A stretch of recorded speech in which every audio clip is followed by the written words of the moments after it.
Auntie Rose, hi! Surprise to ah! Happy birthday to you. Kamusta ka na, Iha? Thanks for remembering. Kumusta na ho kayo dun sa Amerika? Eh di syempre, okay naman. Pero nakakamiss din talaga ang Pilipinas. Eh ikaw, what are you busy with? Alam niyo, Auntie Rose, I'm getting so involved na. Involved? Ala, ang bata-bata mo pa. Auntie naman, I'm getting involved with Habitat for Humanity. We build houses for the poor. You know what? Last year, Amy Carter came to the Philippines to build. Lala and I were also there in Maragomon, Cavite. That's where I started building.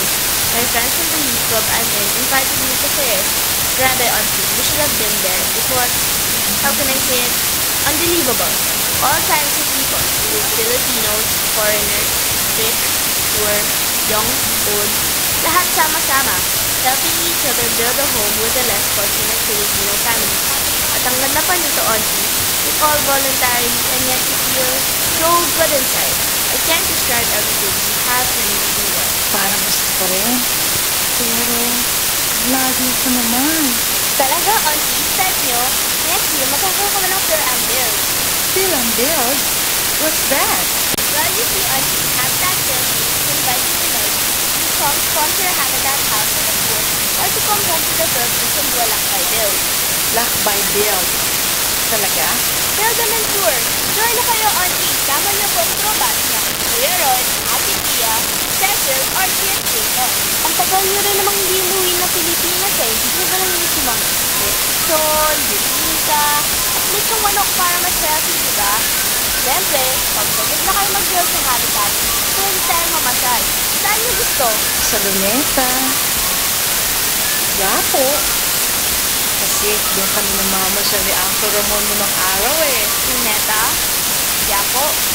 Sige, pero marami na rin bagong lugar dito sa Manila. Check out natin ang mga mall, sakay tayo sa MRT, Metro Rail Transit para iwas traffic. Marami ding habitat sites dito sa city. Meron sa Las Piñas, sa Quezon City, sa Muntinlupa, and yes, take note, sa Tagaytay. 2 hours by car. Yes, Auntie Rose, ang clinic Tagaytay, presko pa mag-build doon. Ako, ngayon pala parang napakasaya. Pag nag-build tayo sa Aguilaran Bohol, pupunta tayo sa Panglao. Madaming magagandang business doon. Eh yung Boracay, maganda daw. Kasing ganda ho ng Boracay ang Panglao. Pwede pa hong mag-scuba diving doon sila Kuya Ron. Say ho, swim na! Naku, matagal na nga ako hindi nag-swimming eh. Medyo malagagat na nga yung aking skin tone ngayon. Therefore, you need to get the habitat. Getting the time is the build. Seryoso, Auntie Rose. Ayaw niyo nun, pagbalik sa States, exotic color ang aking very pretty na Auntie Rose. Ay sus, ano-ano talaga naiisip mo. But wait, I'm getting interested. Tell me more about it. There's so many habitat sites in the Philippines where you can build. If you want to build in Jensen, maraming Sina, Sandigan, Nangianang, Maria Cristina at Tinago Falls. Kung sa Cebu naman, ang mga lumang simbahan at ang cross na inilagay ni Magellan. Sa Dumaguete, you can visit the Apo Island, marine sanctuaries, or roam around the campus of Suliman University. Di ba dun we graduate si Uncle Ramon? That's right, Iha. Kung sa Bicol naman, build and hangout tayo sa Mount Mayon. I'm not kidding, Auntie Rose. Malapit lang yung sasay.